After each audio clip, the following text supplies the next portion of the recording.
we're going to start right there. Create my own platform. Create my own platform. Try that on. When you say that, for example, I want to be a full-time content creator. That means I am the one responsible for creating the content. When I say that out loud, I created my own platform. I'm creating my own platform. I'm the one responsible for making sure this content gets created, uploaded, and shared with everybody. When you speak like that about yourself, how does it feel in your body? Where does it land? Start there. Because the thing about um, creating our own platform, many of us, depending on age, come from a generation, this is heavily dependent on age, y'all, where we were taught that there's a certain way to be successful. You got to do this on the list, and these are the steps you take to get to your bag, right? That trajectory looked like go to school, read, write, do math, science, and history, get good grades, learn how to be responsible so that you can get a good job to earn a lot of money to pay for the things that you need in your life, right? And when people like me who took that trajectory in life, which I did, I got really, really good at allowing someone else's mission and passion and project be more important than my own project. So coming out of that, because I ended up leaving that situation a few years ago, and I made the decision to leave. I made the decision to step out of that to go to start doing this. Once I did that, though, I still had the mindset of plugging myself into someone else's program, just doing what had already been done in some way. These are the instructions. Okay, boom, boom, boom. All right, this is the job. Got go do that, right? I had to work myself into the kind of mindset, sustainable mindset that allows me to build my own thing. In a way, when we work for these jobs, it's a little bit of like mind control because they're really good at tricking us into prioritizing things outside of us versus things inside of us. And when I say inside of us, I mean like our own passions, our own passion driven projects, our own talents and stuff like that. Um, and that's kind of like a form of mind control, a little bit, like mind manipulation, making us feel like that's more important.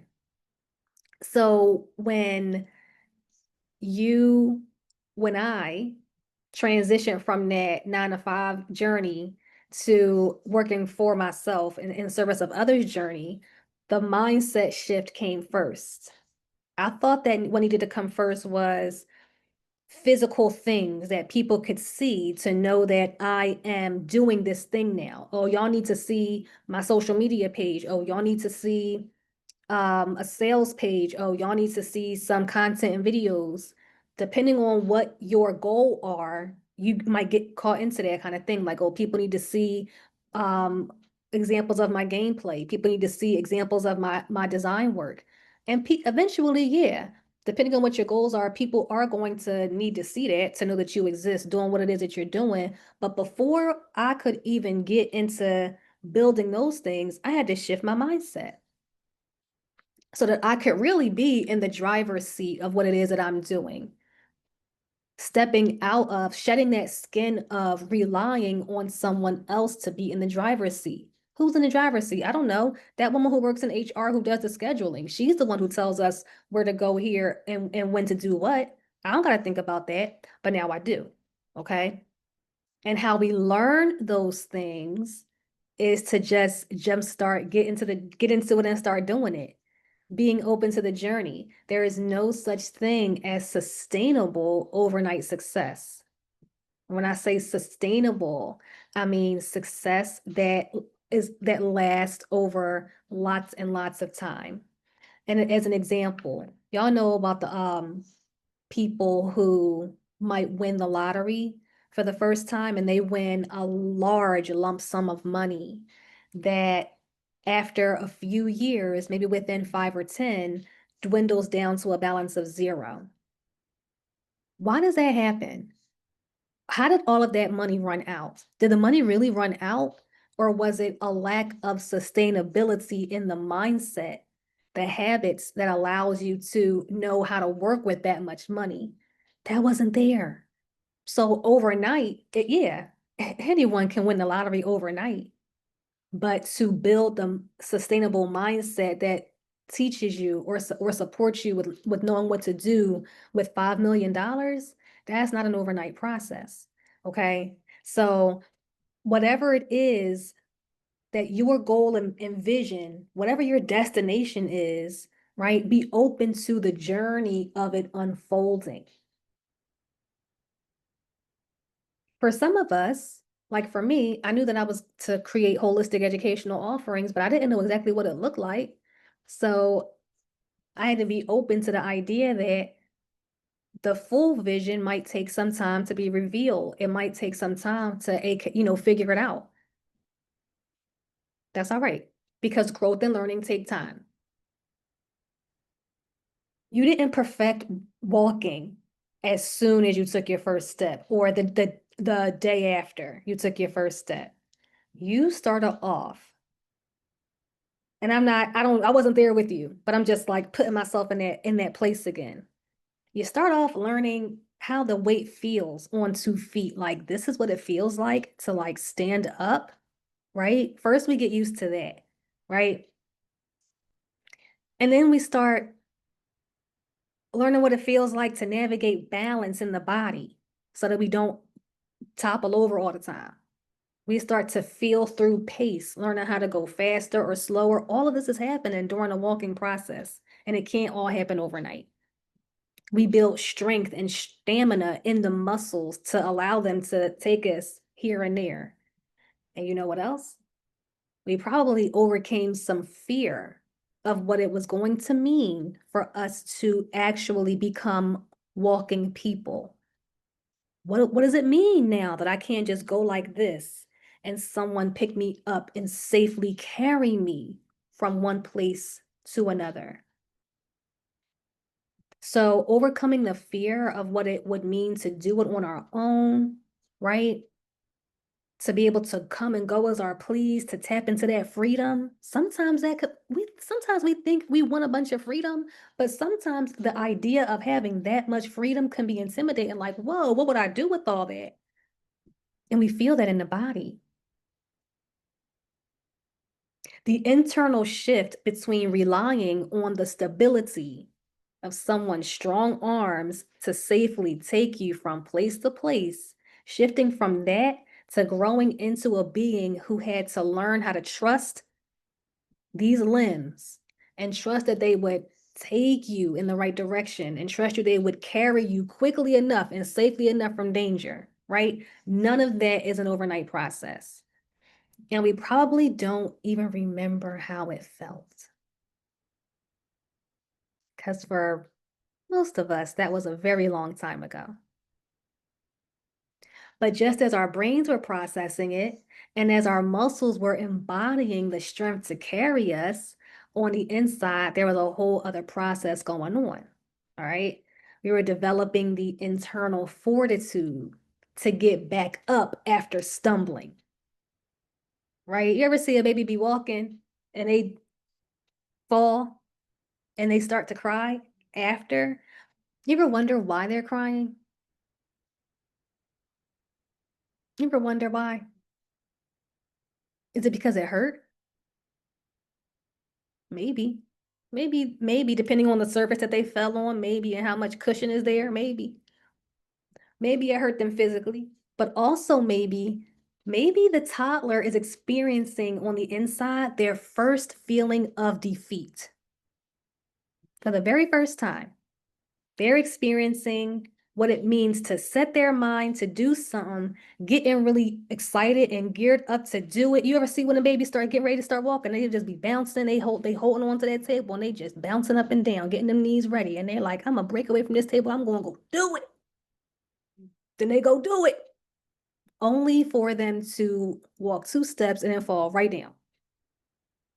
Didn't turn out how they thought it was going to turn out. You think the first time we feel that as human beings is when we don't get picked on the playground or when we don't get an A in school on something that we worked hard on or cared about? No. The capacity to experience those feelings has always been with us. And as we grow, we start to experience them. That's also part of the growth process, not just our physical growth or our mental or cognitive growth. So in some cases, right, that child who was excited and took 2 steps and then fell right down, they may receive encouragement to get back up again. Try again, baby. It's okay. Yay. Right? They may be told it's okay. That you're just learning how to do it. It's going to be hard in the beginning, but you got it. When you're ready, get back up and try again. We got you. Right? Some children might get that kind of encouragement.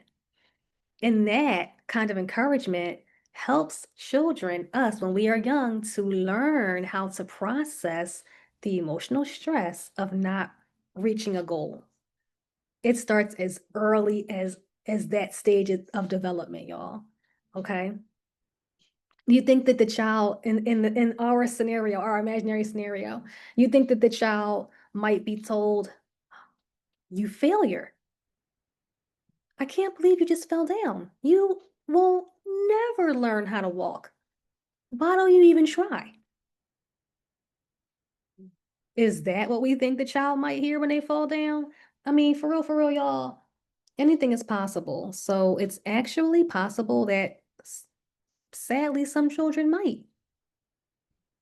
But in our imaginary scenario, no, the child is not ever told, you'll never learn how to walk. What's wrong with you? What made you think you could do this? No, because that isn't true. They just need to learn how to integrate all that they are experiencing in the process, right?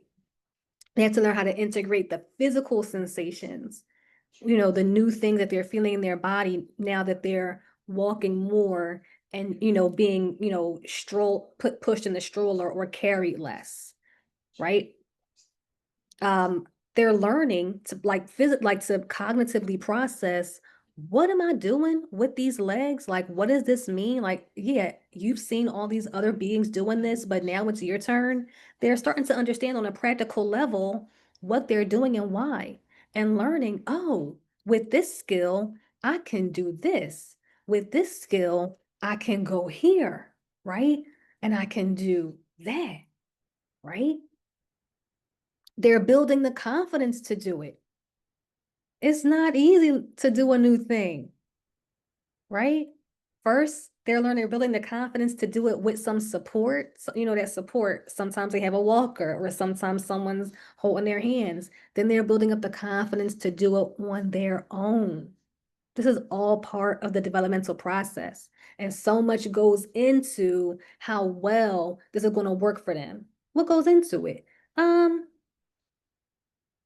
How much energy they have through getting proper rest, nutrition, and nurturing, right? Nutrition is important because food is information for the body and for the cells.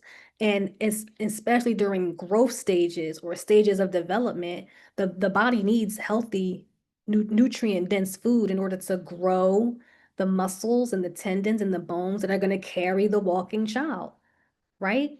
So like, no shade, but a child who is primarily getting fed on the McDonald's diet is not going to bloom in the same way as a child whose eating habits are more diverse and include more whole foods and nutrient dense foods, right?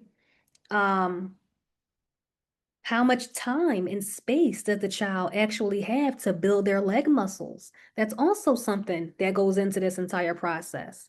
And how much are they being reinforced to believe in themselves? You can do it. And to what degree are they being encouraged to keep going and not give up? It's okay if you fall down, right? But that's the growth process. The growth process is a holistic journey. And whenever we start doing something new, we are embarking on a new growth process. We're not just doing something new for the sake of doing something new. We're also growing while we're doing it.